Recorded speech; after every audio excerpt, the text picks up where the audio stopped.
میرے محبوب کریم صلی اللہ علیہ وسلم کی زندگی میں نفاست ہے. حضور نے لوگوں کو شرمندہ کرنا پسند نہیں کیا. ایک شخص حضور کے گھر میں مہمان آیا رات کے وقت میں. اس نے کہا میں نبی پاک صلی اللہ علیہ وسلم کے آپ نے سنا ہوا ہے کہ اتنا زیادہ گھر کے اندر گنجائش نہیں تھی رہنے کی. حضور کئی دفعہ مسجد میں ٹھہراتے تھے یا مہمانوں کو صحابہ میں بانٹ دیتے تھے. وہ کہنے لگا میں نے آپ کے گھر میں ہی قیام کرنا ہے. پھر میں ٹھیک ہے آ جاؤ.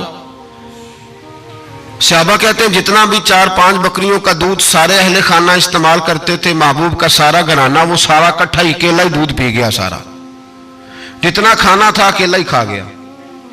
رات کو اسے چارپائی پہ سلایا گیا تو کھا اتنا چکا تھا کہ اس کا پیشاب حضور کے بستر پر ہی نکل گیا. وہ جب آلودہ ہوا تو شرمندہ ہوا, اٹھ کے بھاگ گیا. کسی نے دیکھ لیا تو کیا بنے گا. کہتا ہے میں جب کنویں پہ گیا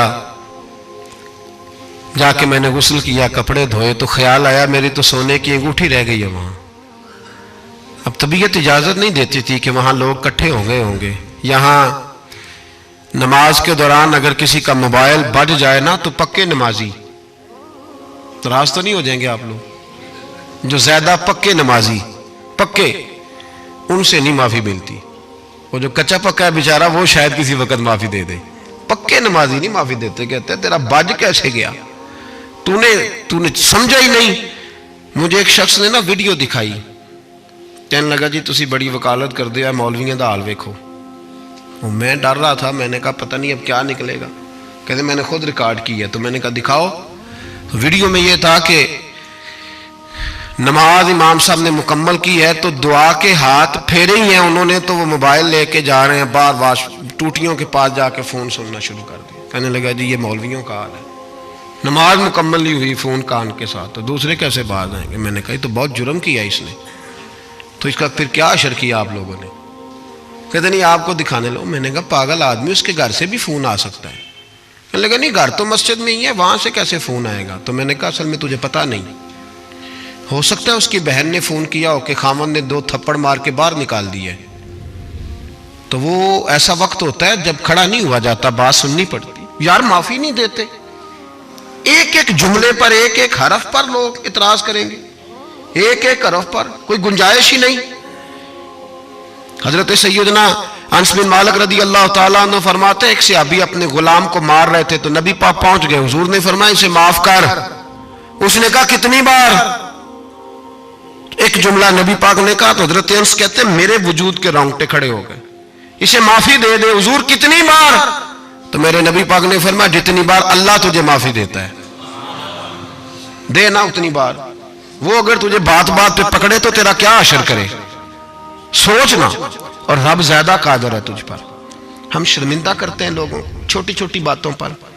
چھوٹی چھوٹی باتوں پر ہم احساس نہیں کرتے. احساس کی دولت حسن ہے زندگی میں. اور میرے رسول کا کمال یہ ہے کہ دنیا میں آج جتنا بھی احساس ہے یہ سارا میرے نبی کا دیا ہوا ہے. احساس جتنا بھی اس وقت ہے یہ سارا میرے رسول کا عطا کردہ ہے. اب میرے اعلیٰ حضرت فرماتے ہیں لوگ دنیا میں گزرتے ہیں نا لوگ گزرتے ہیں تو وہ جدھر جدھر سے گزرتے ہیں نا وہ بستیاں اجاڑتے جاتے. بادشاہ عرب کے بستیاں اجاڑتے تھے. اعلیٰ حضرت فرماتے ان کی مہک نے دل کے غنچے کھلا دیے. وہ جو جس راہ چل دیے ہیں کوچے بسا دیے ہیں بس جب آ گئی ہیں جوش رحمت پہ ان کی نظریں جلتے بجھا دیے ہیں روتے ہنسا دیے.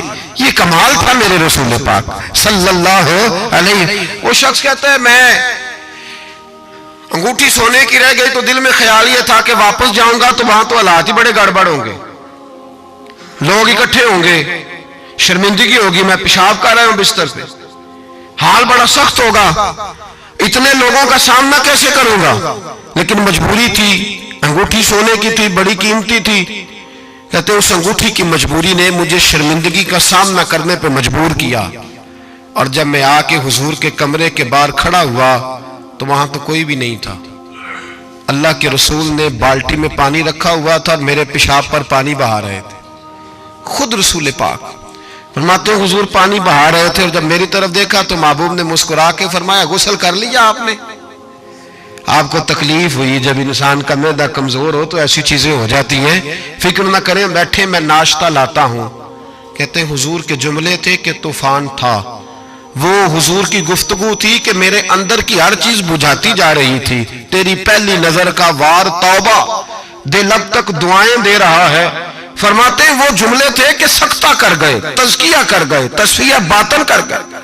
محبوب یہ کہہ کہ گزرنے لگے تو میں نے بازو تھام لیا، میں نے کہا محبوبہ میں زیادہ پڑھا لکھا تو نہیں، سیانا تو نہیں، زیادہ کھانے والا موٹا تازہ آدمی ہوں، حضور میں کوئی انالیسز نہیں کر سکتا، تجزیہ نگار نہیں، باریک نہیں، پر میرا موٹا دماغ بھی مان گیا ہے کہ آپ واقعی اللہ کے سچے رسول ہیں۔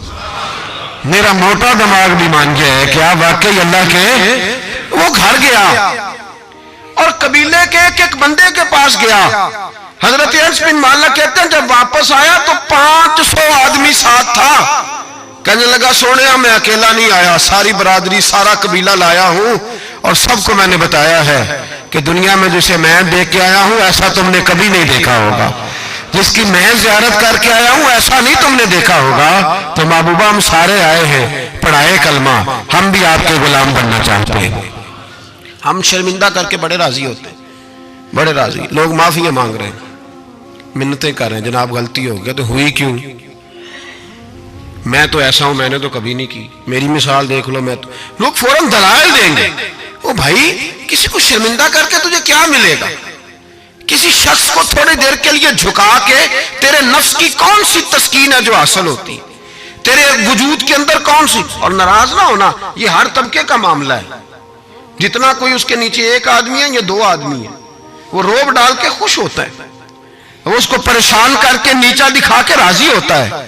میرے رسول دنیا میں لوگوں کو نیچا دکھانے نہیں آئے، عزت عطا کرنے آئے، حضور بلندیاں دینے آئے، نبی پاک نے وقار دیا۔